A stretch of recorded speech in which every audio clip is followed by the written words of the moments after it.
우리 하나님 말씀 우리 함께 보겠습니다.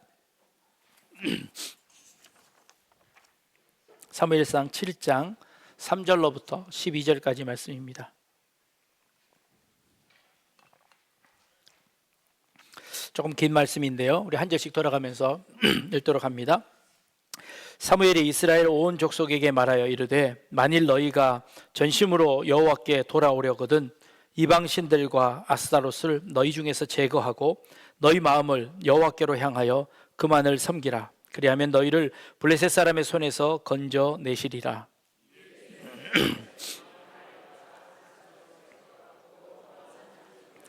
사무엘이 이르되 온 이스라엘은 미스바로 모이라. 내가 너희를 위하여 여호와께 기도하리라 하매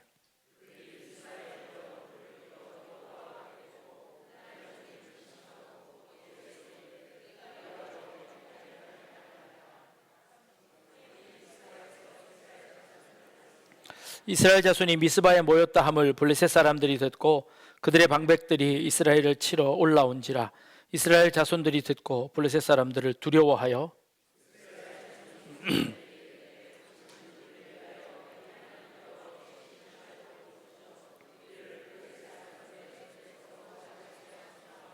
사무엘이 젖 먹는 어린 양 하나를 가져다가 온전한 번제를 여호와께 드리고 이스라엘을 위하여 여호와께 부르짖음에 여호와께서 응답하셨더라.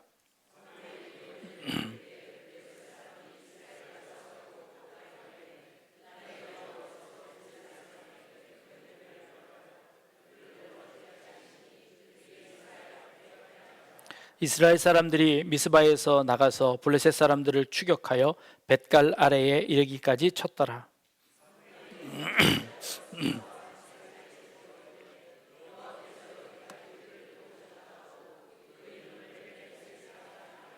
아멘. 네. 사진을 하나 보여드리겠습니다. 이게 뭘까요? 고인돌입니다. 아주 큰 돌을 조그만 두 돌 위에 올려 세워 두는 겁니다. 우리나라에만 고인돌이 약 4만여 개가 있다고 합니다. 그러니까 전 세계에 있는 고인돌 중에 약 60%가 우리나라에 있다고 합니다. 굉장히 많은 고인돌이 이제 우리나라에 분포되고 있습니다. 이 고인돌은 어떻게 만들어졌을까요? 저 무거운 거를 어떻게 올렸을까요? 학자들이 이렇게 생각합니다. 구덩이를 파고 조그마한 돌을 세워 놓습니다. 그리고는 거기에 흙을 가득 올려놓고 거기 위로 경사로 큰 돌을 굴려 올립니다. 그리고는 밑에 있는 흙을 다 치워 고인돌을 만들게 되는 겁니다. 자, 이렇게 만들었는데 도대체 이걸 왜 만들었을까요? 추측합니다. 고인돌을 살펴보니 그 주변에 많은 유골들이 발견이 됩니다. 그래서 이건 무덤으로 쓰여졌을 것이다 라고 추정을 합니다. 그런데 그 고인돌의 종류 중에 다음 그림을 한번 보여주시면 이런 종류의 고인돌은 무덤으로 쓰여졌습니다. 그런데 아주 큰 돌은 그 밑에 유골들이 발견되지 않더라는 겁니다. 그래서 이것은 또 다른 의도가 있을 것이다 라고 추정을 합니다. 그 의도는 무엇이었을까? 아마도 제사 때에 그곳에 제물을 올려놓고 신께 예배하는 그런 곳이었을 것이다 라고 추정합니다. 또 다른 그 용도는 과시용이었다고 이야기합니다. 제레드 다이몬드라는 교수가 이런 걸 주장을 하는데, 크면 클수록 이 돌을 운반해야 하는 사람들이 많아진다는 겁니다. 그러면 자기가 부릴 수 있는 인력이 그만큼 된다는 것을 의미합니다. 그래서 힘과 권력을 과시하는 용도로 저런 큰 돌을 만들었다고 합니다. 이것은 영국에 있는 스톤헨지라는 곳입니다. 이 돌은 이 주변에 이만한 큰 돌이 없답니다. 저기 위에 750km나 떨어져 있는 그 스코틀랜드에서 이 돌을 채취해서 가져왔을 것이다 라고 추정을 합니다. 이렇게 큰 돌을 750km나 되는 돌이 지금까지 여기까지 가지고 온다는 것은 불가능한 일이지요. 그래서 외계인이 도왔다라고 하는 설까지 돕니다. 이게 불가사의한 일이라고 이야기하는 것이지요. 건축가 유현준 교수는 이렇게 어느 한 프로그램에서 이런 토론을 한 적이 있습니다. 피라미드와 만리장성을 쌓은 파라오와 진시황은 누가 더 힘이 셌을까? 누가 더 권력이 컸을까? 옛날에 마징가 제트와 로버트 태권브이가 싸우면 누가 이길까 하는 그런 논쟁이었습니다. 연준 교수는 나름대로의 논리를 가지고 위치 에너지, 운동 에너지를 계산해 그것을 다 해보니 결국 이 만리장성이 피라미드보다 조금 더 큰 힘이 있어야 쌓을 수 있었을 것이다라고 이제 분석을 내놓는 재미난 분석도 있었습니다. 상층부의 돌을 크게 올리는 것, 이게 인간의 욕망인 것 같습니다. 조선시대의 남자들은 커다란 갓을 썼습니다. 머리를 크게 보이는 거죠. 여자들은 가채를 올렸습니다. 그래서 머리를 크게 해서 자신의 권력을 보여줍니다. 앞머리에 힘을 주시는 분들은 자신의 힘을 과시하기 위한 그런 시도가 아닐까 여겨집니다. 자, 제가 왜 이 말씀을 먼저 드리냐 하면 오늘 우리가 읽은 본문 가운데 사무엘이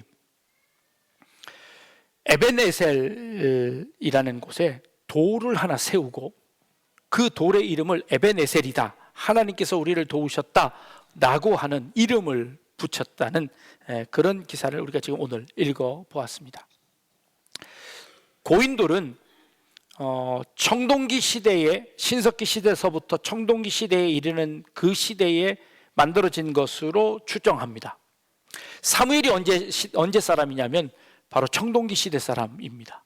왜 그런고 하니 나중에 다윗이 전투에 나갈 때 철로 된 칼을 가지는데 그 칼을 가진 사람이 많이 없어서, 그러니까 사울과 다윗만 철로 된 칼을 가집니다. 그러니까 철기의 초창기 시기지요. 그러니 이 사무엘에 있었던 이 시기는 청동기 시대였을 것이다, 충분히 추정이 가능합니다. 이 고인돌은 주로 청동기 시대에 만들어진 것으로 여겨집니다.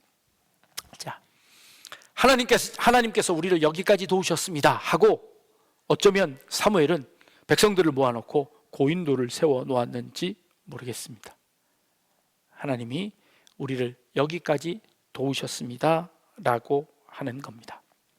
이 말씀을 곰곰이 읽다가 이런 생각이 들었습니다. 하나님이 왜 여기까지만 도우셨을까 하는 생각이죠.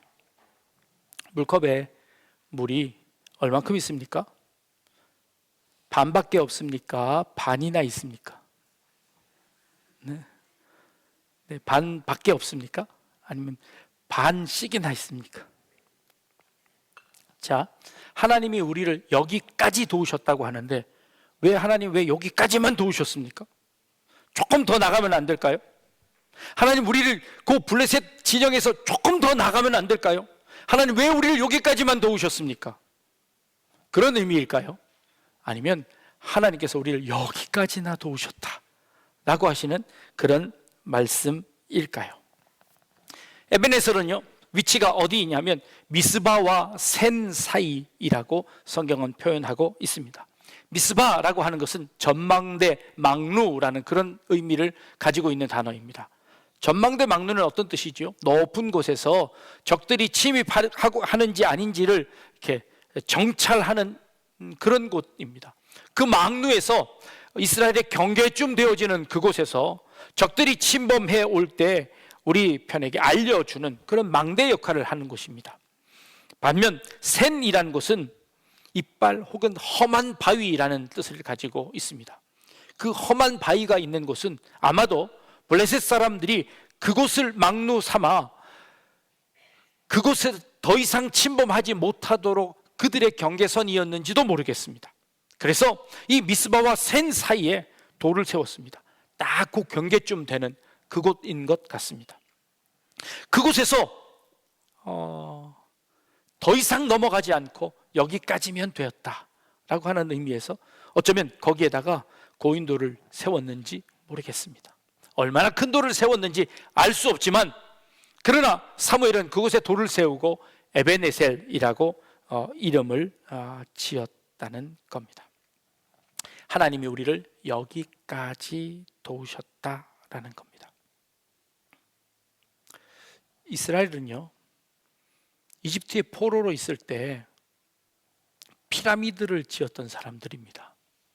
그 피라미드를 보고 왔던 사람들입니다. 어쩌면 이스라엘 백성들은 그 피라미드를 짓는 그 노동력을 제공했던 사람인지도 모르겠습니다. 그들이 보았던 그 거대한 피라미드에 비하면 어쩌면 이 고인돌은 아주 보잘것없는 그런 돌이었는지도 모르겠습니다. 하나님, 우리에게 은혜를 주실 거면 그냥 그 블레셋 사람들을 모조리 몰아내고 그들의 땅까지 우리에게 주시면 안 되었습니까? 왜 우리를 여기까지만 도우셨습니까?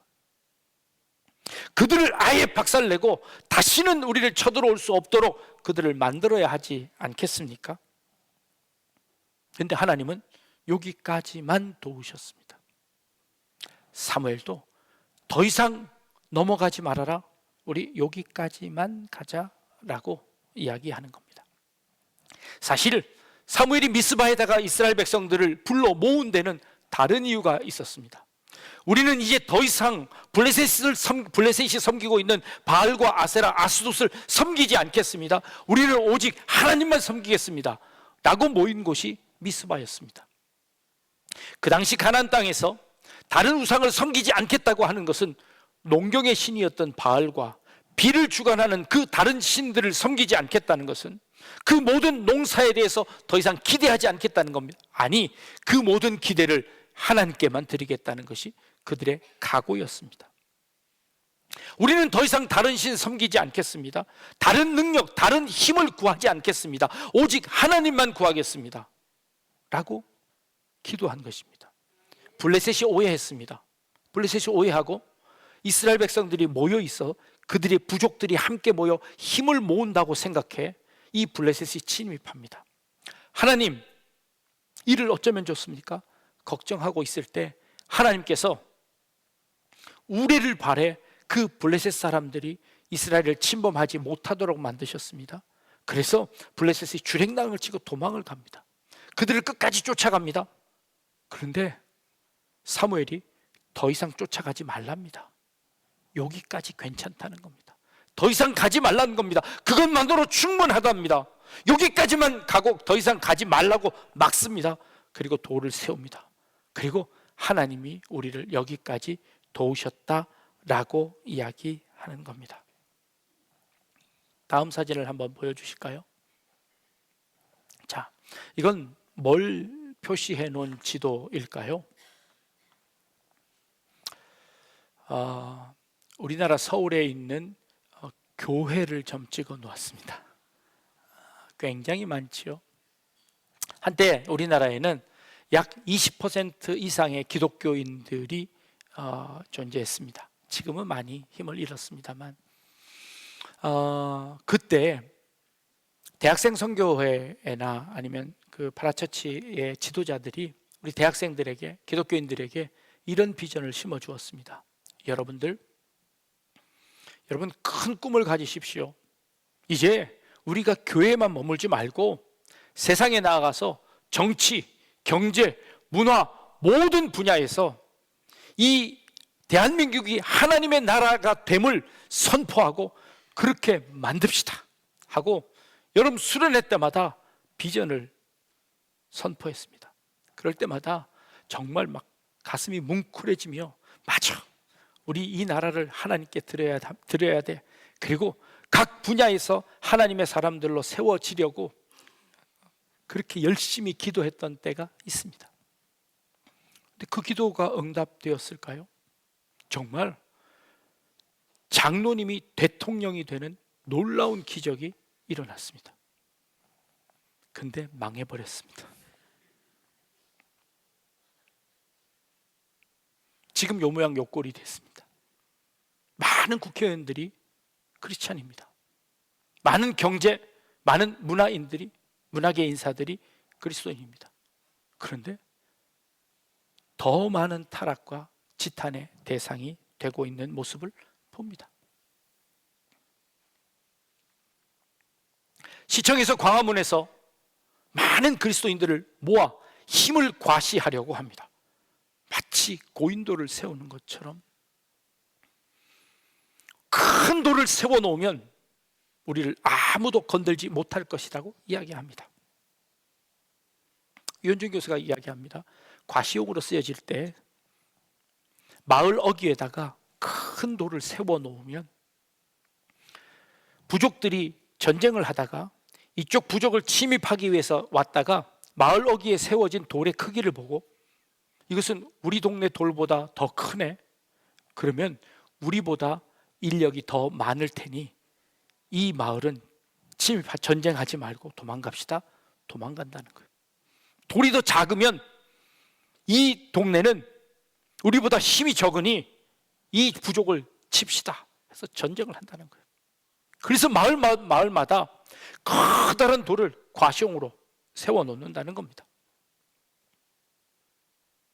기독교인들이 이 돌을, 그 큰 돌을 세우려고 시도합니다. 그러면 우리의 힘을 과시할 수 있을 것이다 라고 생각하는 거죠.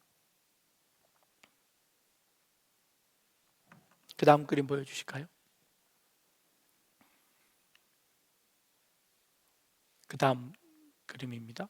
네. 이건 뭘 표시했을까요?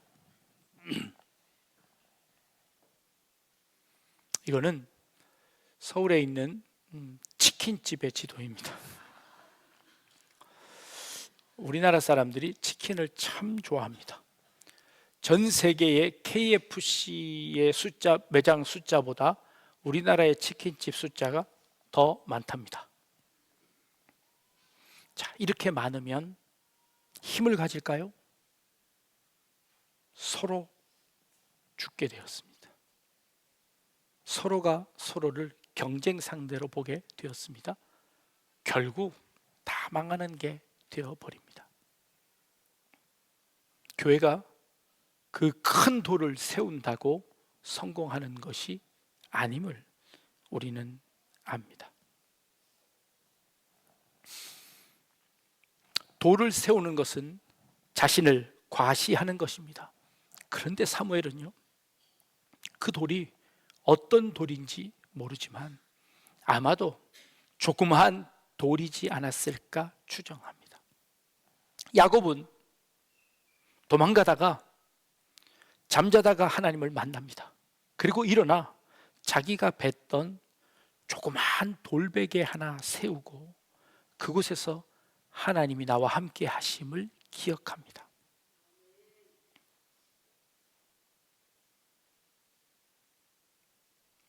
솔로몬이 성전을 지었습니다. 아주 우람한 성전이었습니다. 그러나 그 성전 얼마 가지 못해 다 무너져 버렸습니다. 포로에서 돌아온 이스라엘 백성들은 힘을 모아 성전을 다시 건축합니다.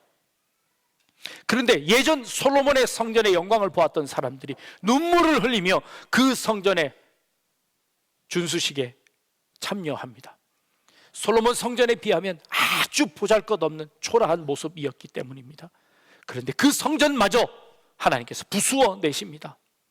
그리고 이방인의 손을 들어 헤롯의 힘을 빌려 또 유대인들은 성전을 지으려고 합니다. 그렇게 해서라도 하나님의 성전이 우리에게 있으면 우리는 힘을 가질 수 있다고 생각했습니다. 그러나 그 성전마저도 하나님께서 부수어 내십니다. 성전이 부수어진 다음에 유대인들은 회당으로 모이기 시작했습니다. 어떠한 건물도 없이 335 자신의 집에서 모이기 시작했습니다. 성전을 중심으로 있던 그때보다 회당을 중심으로 있던 자기 가정을 중심으로 있었던 그때에 훨씬 더 유대인들은 자신들의 신앙을 지키고 힘을 가질 수 있게 되었습니다. 나라는 잃었지만 그들의 신앙과 그들의 정신은 2000년이 되도록 그 회당을 중심으로 그들은 풀뿌리처럼 살아내고 있었습니다. 눈에 보이는 이 성전이 아니라, 눈에 보이는 그 큰 고인돌이 아니라 우리가 지켜야 하는 것은 하나님과 나와 맺은 언약입니다. 하나님과 맺은 나의 약속입니다. 그 약속은 하나님께서 우리를 여기까지 도우셨습니다. 우리에게 더 큰 땅은 필요치 않습니다.